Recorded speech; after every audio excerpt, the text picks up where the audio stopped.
I'm live. I am live. I think now every video of mine is going to start like that. I'm alive.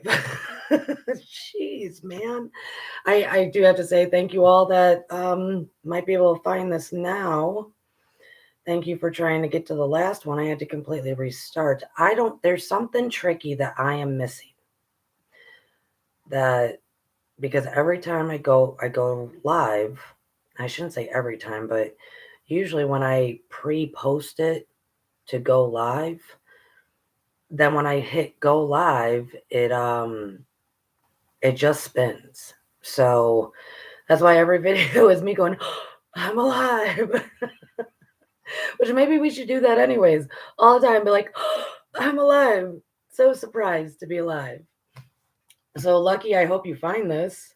Lucky was there, my dear. Thank you for being there. I don't know what the I don't know. I don't know what it, I you know, I wish I could tell you that I care so much to like figure it out in my free time, but I don't. Oh, yay, Lucky's here. Lucky, if you guys don't know, by the way, Lucky Smith and I joined Robert at Milky Way Soul Tribe last night, and it was a great show. Very interesting. Very, very interesting. Hello, Coke Queen. Yeah, exactly, Lucky. YouTube is strange. You just gotta accept it and move on. Exactly. That's how I see it. So, real quick, briefly, Sunday is my weekly goal. Um, also, thank you for all who have subscribed. Love you, adore you. I hope this resonates. I have now at starsofthemorninglight.com. I'm trying to break down what I normally do as very long workshops, like 6-7 hour workshops, because that's how I am. I've listened to other people. You got to learn to listen to people. I've listened to other people and they've all suggested for me to break them down into little baby sections.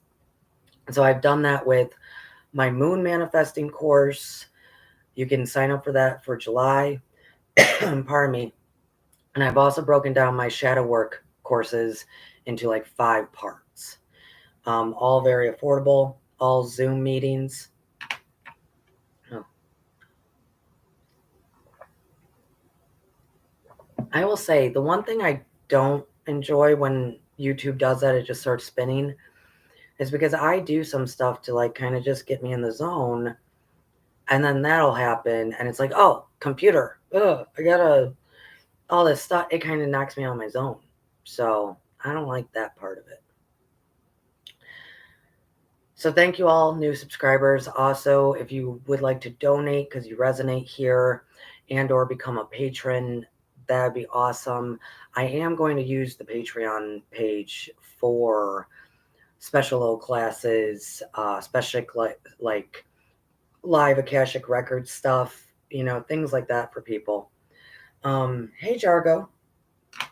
So happy Sunday. I hope everybody's weekend has been pretty well, pretty good. Wherever you are, there's been a weekend somewhere. um, I do want to say, though, before I really get into the message, planetarily wise, and we don't have to get into all the little nuances of what the planets are doing. I kind of knew it was coming, but I also,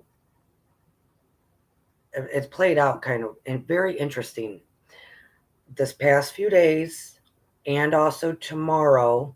This is all to lead into the full moon, the Sagittarius full moon. Okay, very powerful.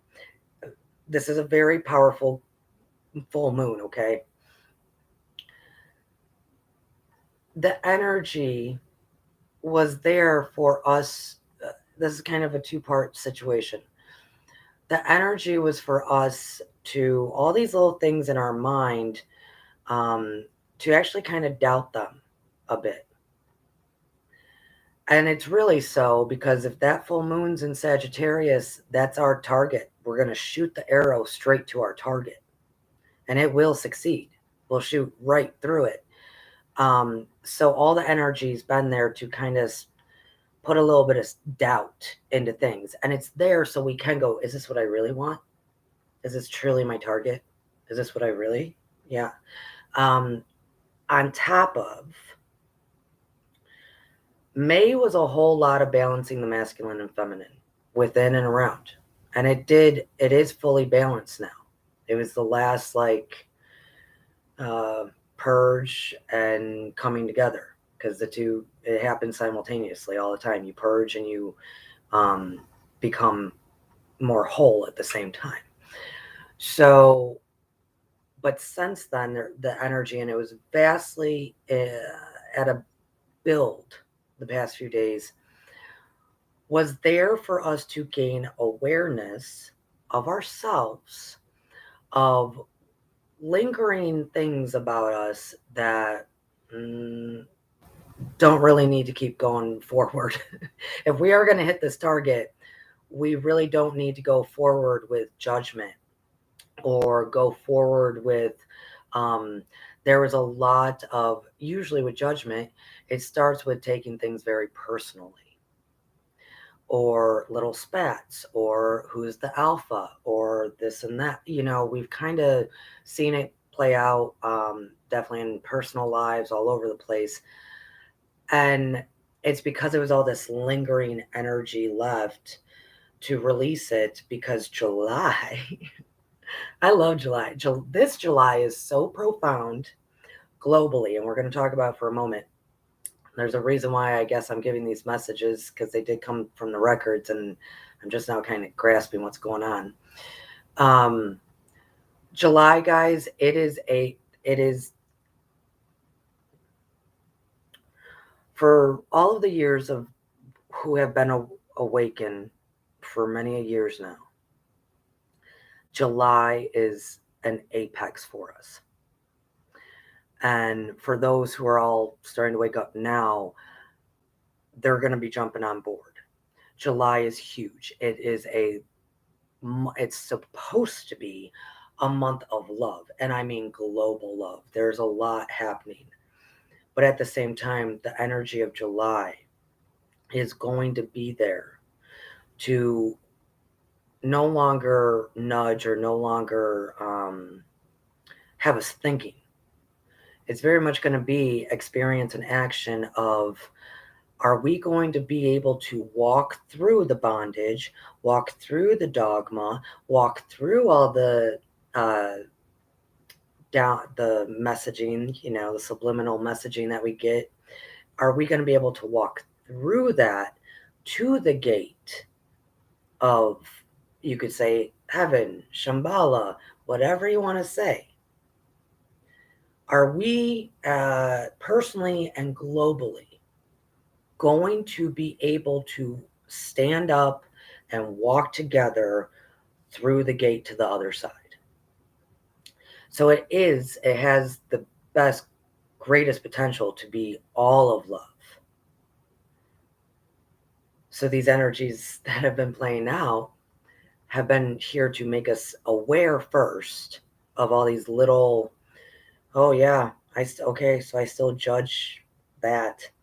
I still, that's lingering. Why did I take that personally? Why did I do this? On top of all that stuff that I thought I really wanted, am I sure I want that? Is that what I really want? Because, guys, and I don't want to stay too long on this, but just know that that is what's happening. So you'll see it play out, arguments and this and that, and because everybody's kind of becoming aware of the little things that they thought they worked through, and clearly they didn't, including myself. Right.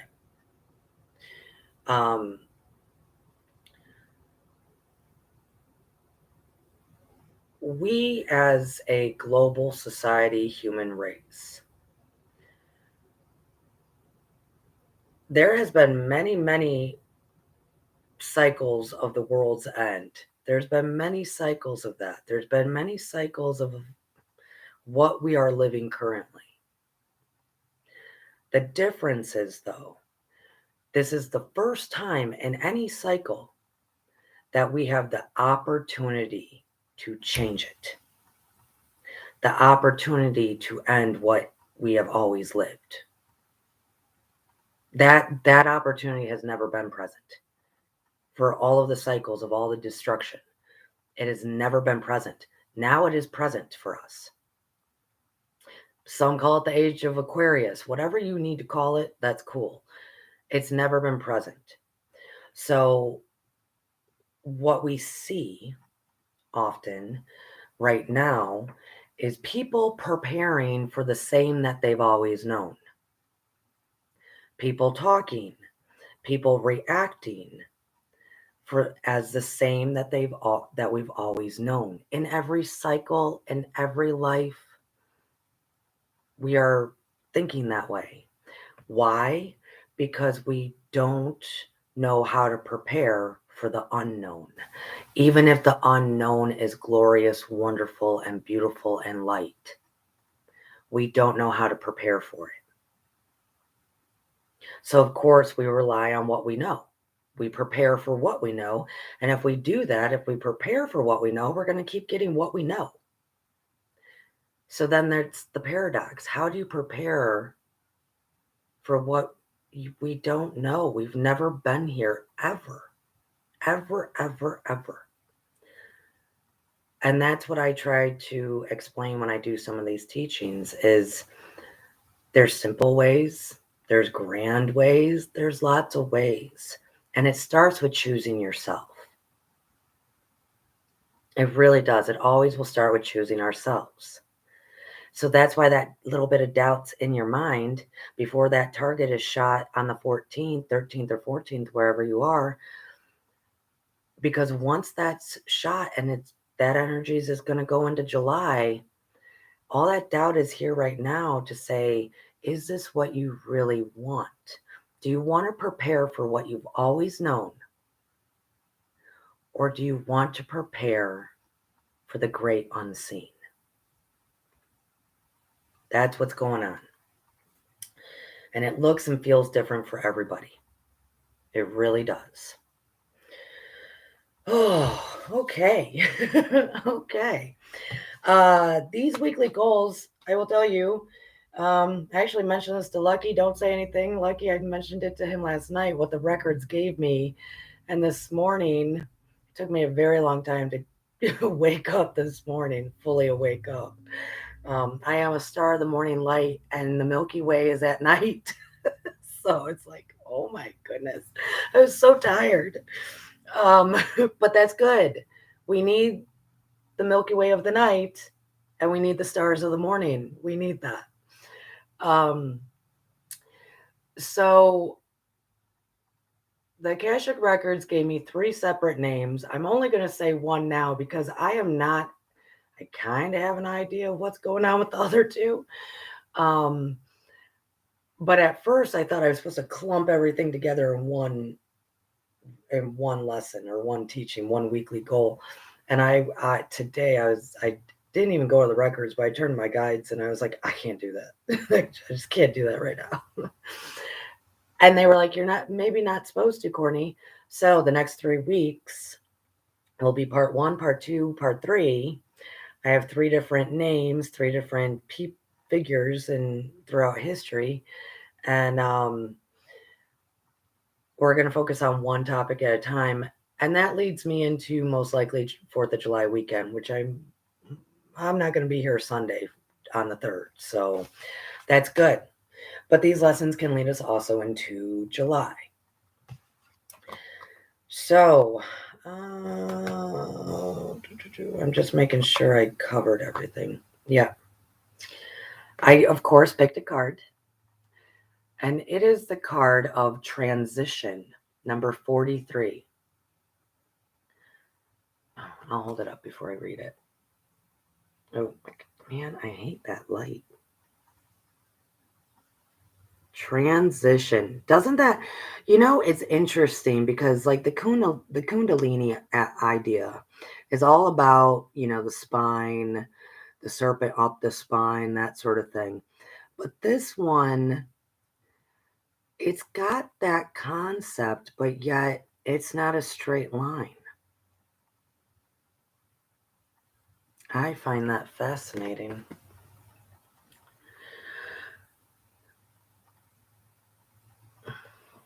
I'm just looking. Oh, guys. At one point, the top point, there's actually more like an arrow on it, and the bottom one, it's a sphere around it. And of course, there's some pyramids in the back and some circles and whatnot. I'll put it up again. I don't think I've ever spent too much time with this card. So now I'm like, oh, now you're seeing how Courtney works. Let me just stare into this for a long time. Let me read it.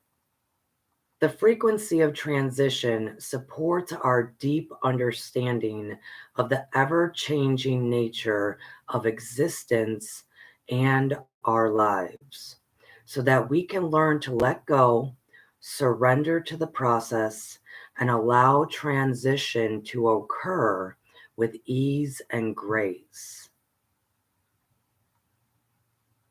Wow. That actually can tie right back into what I was just saying.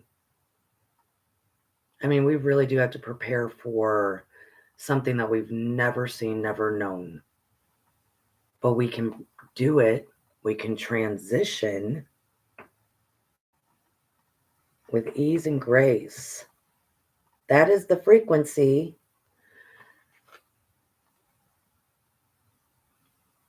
Supports our deep understanding of ever-changing nature of existence and our lives. Yeah. Whew. Okay. We'll come back to that. Ooh. What was interesting on the Milky Way last night. Oh, is that Nancy? Hi, Nancy. Good to see you. On the Milky Way last night, Remy was brought up, and I was like, oh, Robert, Remy's on my list for tomorrow. Okay. Which is cool. We're just piggybacking off of each other. So, Remy, lovely, lovely Remy. He was a Persian poet long ago, the early 1200s, like born in 1207. I will tell you guys, so in college, I did take Arabic. And I didn't get to finish Arabic. Not because I'm dumb, not because of this, not because. So I did not know, and maybe this is just interesting tidbits, where you are born, your family, society around you, as you were a child, a baby, learning how to talk, it forms your throat and tongue. It forms the shape of it. And so I get into Arabic class, and I think it was the second class, because the first class, you're just going over stuff. The second class, that teacher, man, she was wonderful. She looked in all of our mouths. She had one sentence, and I don't remember what it was, for all of us to just say in our natural language. And I will tell you guys, I used to have a very, very thick Chicago accent. So, well, not that thick. There's some that, ooh. She had all of us say the same sentence, and then she would look inside our throat and our mouth. There were two people in class, and we had the most pronounced Chicago accent, that she went, oh, you are going to struggle.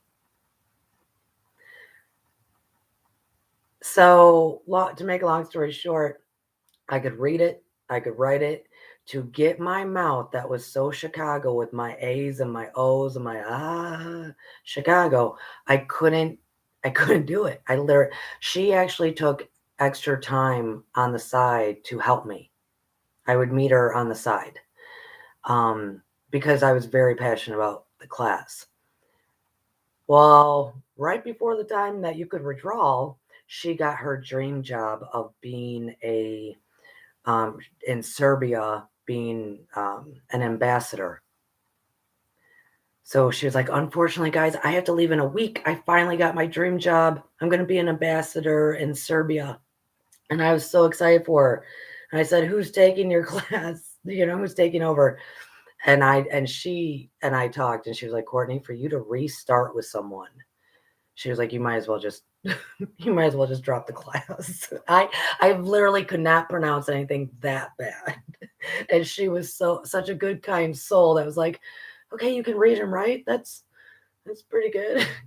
So either way, the history and the cultural knowledge that I received out of that class as well was damn near priceless.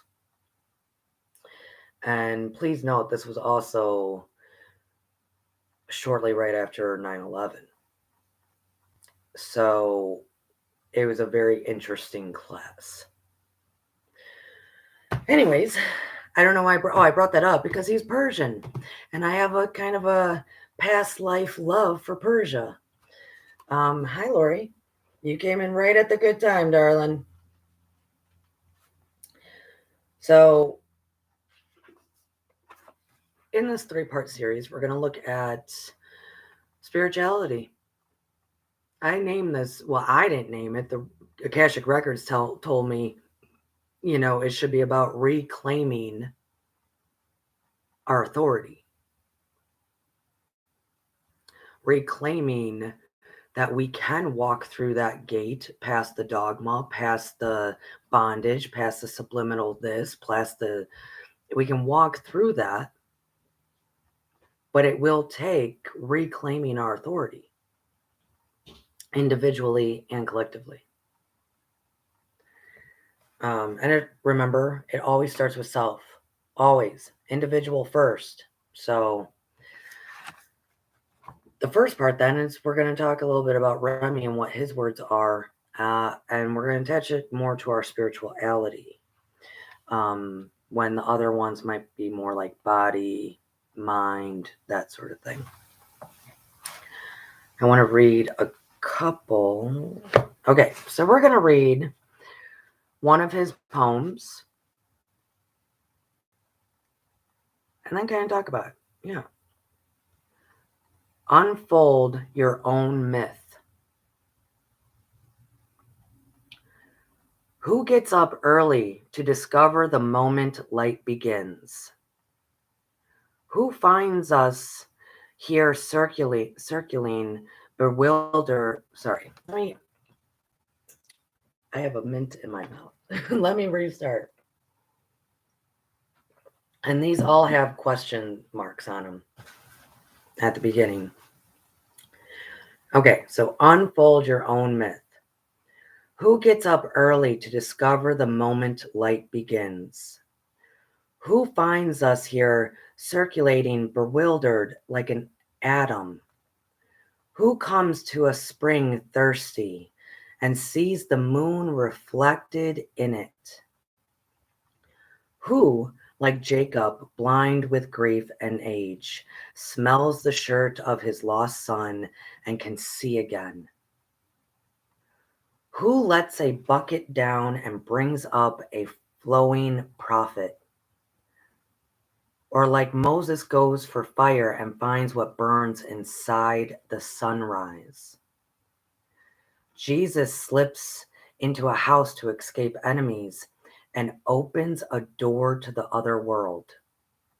Solomon cuts open a fish and there's a gold ring. Omar storms in to kill a prophet and leaves with blessings. Chase a deer and end up everywhere. An oyster opens his mouth to swallow one drop. Now it's a pearl. The vagrant wanders empty ruins. Suddenly he's wealthy. But don't be satisfied with stories, how things have gone with others. Unfold your own myth without complicated explanation, so everyone will understand the passage. We have opened you. Start walking toward Shams. Your legs will get heavy and tired. Then comes a moment of feeling the wings you've grown lifting.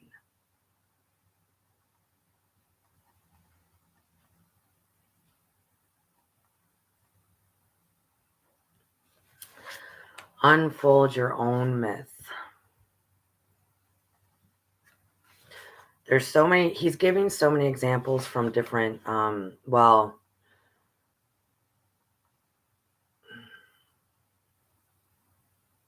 I'm trying to think of what everybody might have read.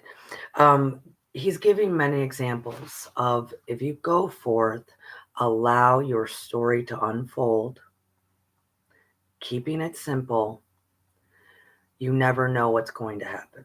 You never know the surprise. You could be that vagrant pauper that's walking around in ruins and then all of a sudden become wealthy. You can be, this is one of my favorite lines though, chase a deer and end up everywhere. An oyster opens his mouth to swallow one drop. Now it's a pearl.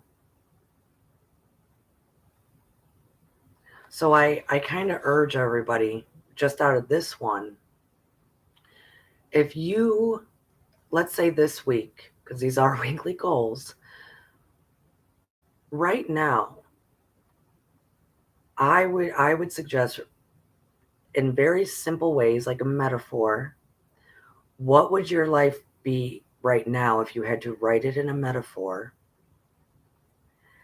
And then do another one, what would you want your life to represent? I don't know, if we walk through the gate, or what do you need to walk through the gate? Do you see what I'm saying?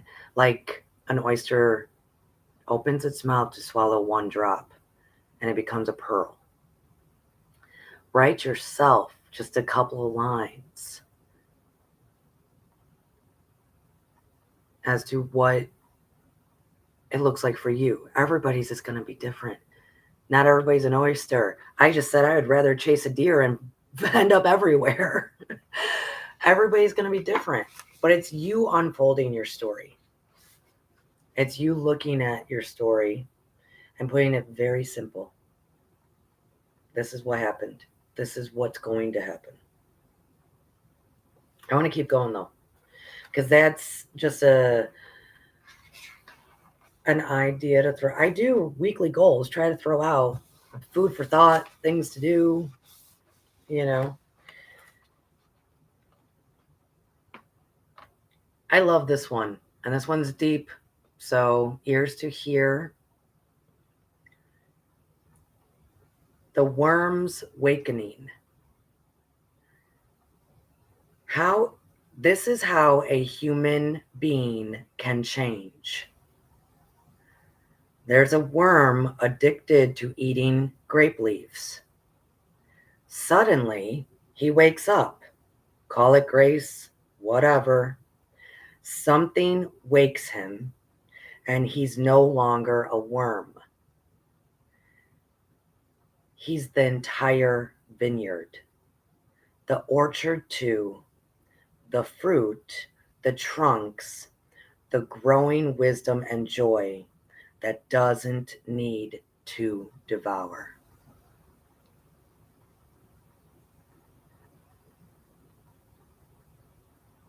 I want to read it again. I hope you guys are still with me. This one, that's what I love about Rumi. He uses a lot of symbolism from nature, a lot, and also stories that people would have known at the time. Stories that have been lost though through time. That's why I kind of question what do people. Unfortunately, they're out there though now. You can find them now, but a lot of nature references. The worm's wakening. This is how a human being can change. There's a worm addicted to eating grape leaves. Suddenly, He wakes up, call it grace, whatever, something wakes him, and he's no longer a worm. He's the entire vineyard and the orchard too, the fruit, the trunks, a growing wisdom and joy that does not need to devour.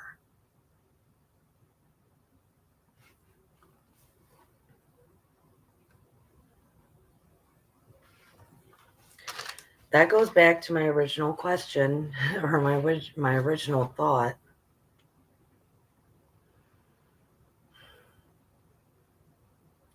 There's so much talk, there's so much care and feeling and thought around prepping for what we've already known. Yes, Nancy. And he just said, Remy just said, when the worm wakes up from grace or whatever, whatever woke him up, that's not the point. The point is that he woke up and he was no longer a worm. He could see, as Nancy just put in the comments, that he is the all. He doesn't have to eat and devour all these great beliefs when he is the vineyard, the orchard, the fruit, the trunks, all of it. And he starts it with, this is how humans can change. So I ask, it's interesting that he uses the word devour, because yeah, that's what worms do. I'm kind of having issues with it right now in the garden. I got to take care of that. That is what humans have always been told to do. That is what we've always known. And I'm sorry, it doesn't matter what scale of human we are. There's something, and especially right now, we're looking at the scarcity, the lack. Okay, I'm going to tell you guys, and this is in one of my classes. One of the shadow work classes. I'm not going to go into it deep, but fear is usually what drives us all over the place. Fear is what usually causes a lot of our intense emotions. Fear is from, it's either a lot of people will say it's the loss of something or the fear of loss or something, but really it comes from the fear of lack or experiencing lack. Rejection, the fear of rejection or experiencing rejection, and oh shoot, Gordon, and survival, period. Either having to survive or feeling like you're gonna need to survive. So when we say loss, it goes into those three categories: lack, survival, rejection. And when none of those are there, when you become the entire vineyard.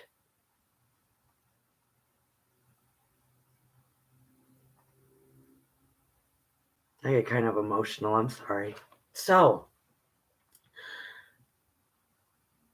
I do say, and I'm not saying it's not appropriate to think of our loved ones and how to take care of our loved ones. That's not at all what I'm saying. What I'm saying is that in order to really be individually and collectively together in not reclaiming our authority to actually not let past repeat, but create the unseen, allow the unseen to be the process that unfolds in front of us. We have to kind of step back from what they've always told us about devouring, and see that we are the entire vineyard. We are the fruit. We are the trunk. So yes, make sure your family is safe, make sure this and that. But the more we think about it, talk about it, and prepare for what we've always known, the more we're going to get what we've always known. And we're really striving, I believe everyone in this chat, I believe everyone that really watches this, we are striving to walk right through it. Hell, get on the Rainbow Bridge and come on over. You see what I'm saying? So, and it takes realizing we have no lack. There is no reason to try to survive. And there is no rejection because the light is all welcoming. So why do we fear? How's everybody doing? I'm usually very joyful, and I am joyful. It's just, it's kind of, it's a little bit rough to see that so many people are really ushering in the same that we've always known. When if we just flip it around to the other side and go, I embrace the unknown. I'll take the love and light that's on the other side. And we reclaim our authority in a heartbeat. We know we are the vineyard, which, oh man. Oh man. So it's kind of hard for me to see that.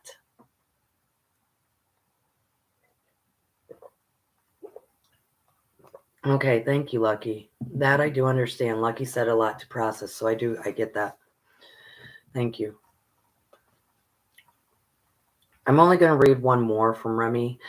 Guys, if you don't know Rumi, seriously, you should read Rumi. I know in India, I said on the Milky Way channel last night, I know India, I know all the Afghan people, they, even Pakistan, there's a lot of, all the groups of people over there. They do have they're not kids, young adults, late teens, early 20s, start reading this. I mean, it is pretty much known that that's going to happen. So they can start forming these very vast, deep concepts before they actually reach more of adulthood. This one is actually one of my favorites. One of my favorites. Hey, Joe.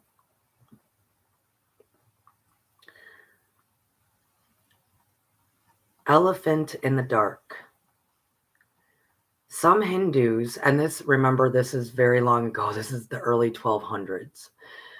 So, some Hindus have an elephant to show. No one here has ever seen an elephant. They bring it at night to a dark room.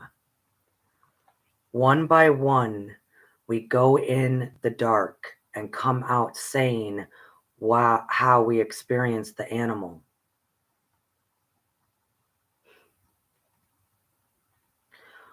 One of us happens to touch the trunk, a water pipe kind of creature. Another, the ear, a very strong, always moving back and forth fan animal. Another, the leg. I find it still like a column on a temple. Another touches the curved back, a leathery throne. Another, the cleverest, feels the tusk, a rounded sword made out of porcelain. He's proud of his description. Each of us touches one place and understands the whole in that way. The palm and the fingers feeling in the dark are how the senses explore the reality of the elephant. Wow, I'm getting very sensitive here. I'm sorry, guys. If each of us held a candle there, and if we went in together, we could see it. Sorry, I did not think I would get so emotional. Wow. I will probably read that again. Just give me a moment. Maybe y'all have to sit with it too.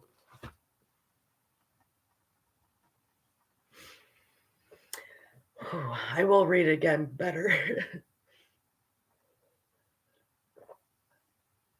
He is saying the Hindus have this fascinating creature that none of us have ever seen, the unseen. And they both go, everyone goes in one by one in the dark, and they feel some section and then walk out and give a description of it. And so by one in the dark, they have an idea what this animal is. But if they all just went in together, just holding a simple candle, each one of them, a simple light, they could experience the glory of that animal together. I'm sorry. So, oh, well, thanks, Nancy. Oh, it's beautiful and deep when you start really reading him, what he was trying to say so early on. And so this is what I'm trying to say now is just because we've never experienced what we are hoping to strive for, we still have to focus on that. We still have to go in the dark and touch what is reality. Even if we can't see it, we need to at least feel it. And then if we can just come together and not even need grand light, just a candlelight, we could actually feel it and experience it together. And that's what I'm trying to say is that, geez, I'm sorry, Joe, you came in right when I was crying. It's not what it's tears of joy. It's tears of hope. It's tears of, I know the authority we have. I know the power we have. And honestly, guys, it's that simple. If more people would just step into the dark room, feel it, come out and go, oh my gosh, guys, there's something amazing in there. And then we all decide, oh, well, heck, let's grab a candle and we go in there all together. Let's experience it fully together. And walk through the darkness, like I said at the beginning, walk through the bondage, walk through the dogma, walk through all the crap, and know and trust that there's something in that dark room that is great splendor through the gate. I think we can do it. And I know July is a lot about that. And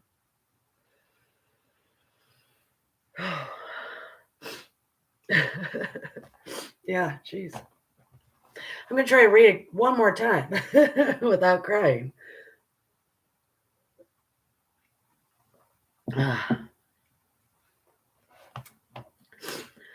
Elephant in the dark.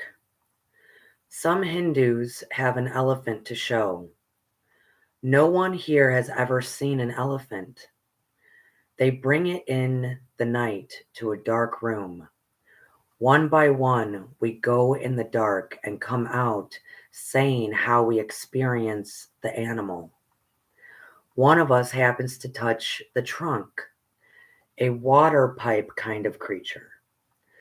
Another, the ear, a very strong, always moving back and forth fan animal.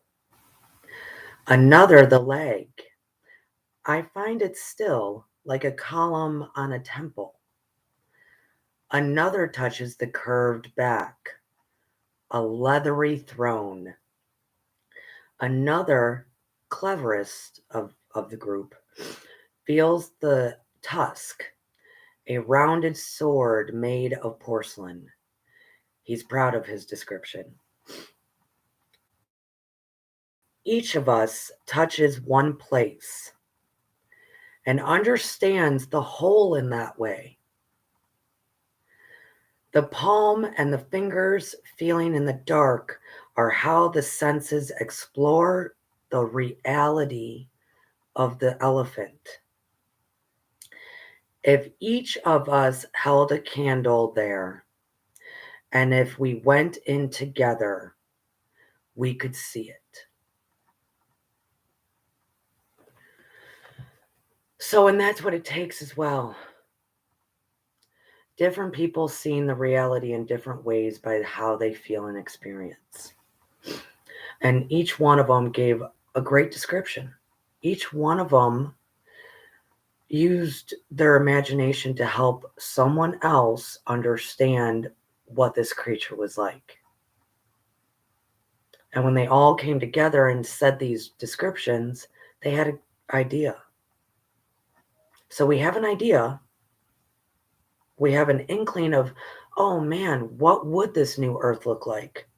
Oh man, what would it be if we all accepted and acknowledged and moved forth with our authority together? We all have an idea. We all have a feeling. If each of us held a candle there, and if we went in together, we could see it. The very beginning, we keep doing, we're preparing for exactly what we've always had, what we've always known, what we've always seen, instead of preparing for the unseen. Because it's difficult. How do you prepare for the unseen? Well, it takes different people that touch different parts of the unseen, all of them coming together and discussing it and presenting it, and we get an idea. And then all those different people saying, hey, just grab one candle. Just grab one candle. I'm going to tell you guys, I'm a part of another group. And that group at 8 p.m. starting this week. I think it's this week, definitely in July. At 8 p.m., we're lighting a candle and we're going to sit just for a moment and think about the unity of mankind going forward into the unseen. And I say, come forth, all of you that believe and trust and want to see the unseen.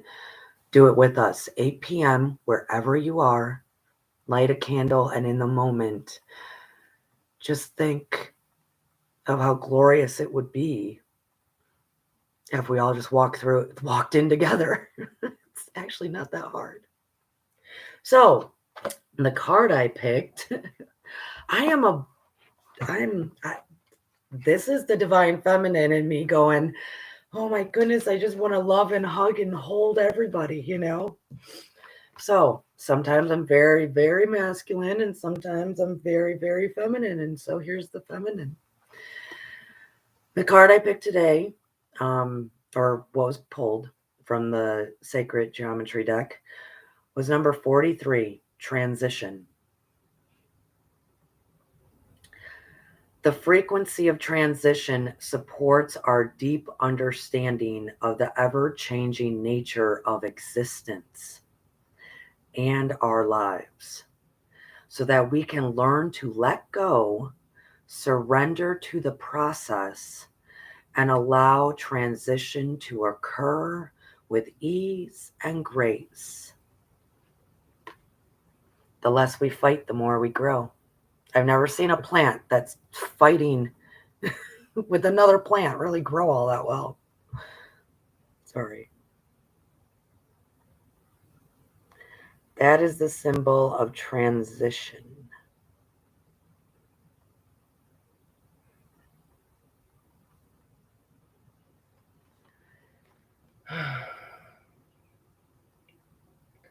Supports our deep understanding of ever-changing nature of existence.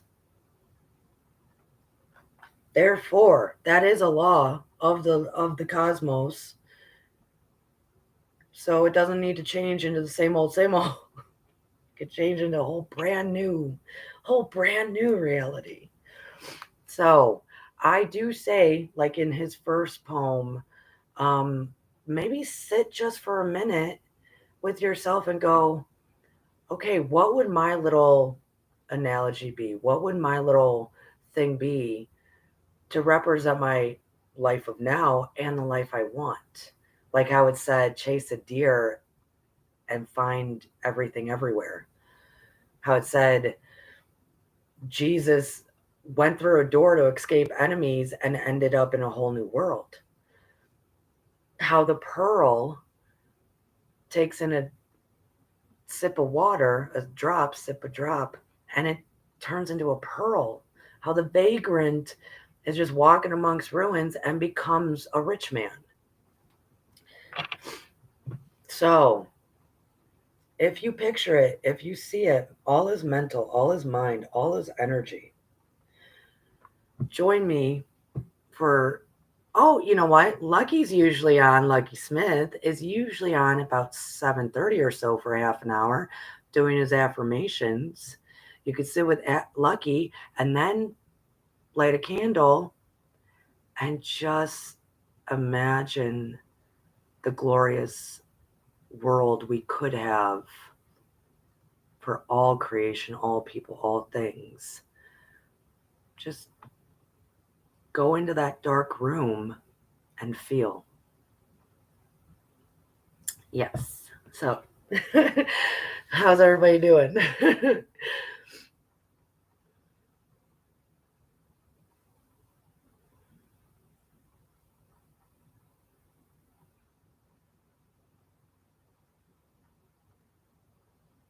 I'm trying to just read a little bit. Oh, yeah. I like that, Joe. I'm here to bring things to others, not edify them. Yeah. Okay, lovely people. Yeah. And that's what I'm trying to say, Joe. Yeah. We are individual candles that light up the source and can walk through the dark path of what we've always known, the bondage, the dogmas, the entrapment of 3D. We just got to light up a little bit. So think of that, and come together. I mean, guys, our authority is so big. It's so big. Like, if all the people that are starting to wake up, who have been awake, could you imagine if all of them at the same time went, stop? All of us.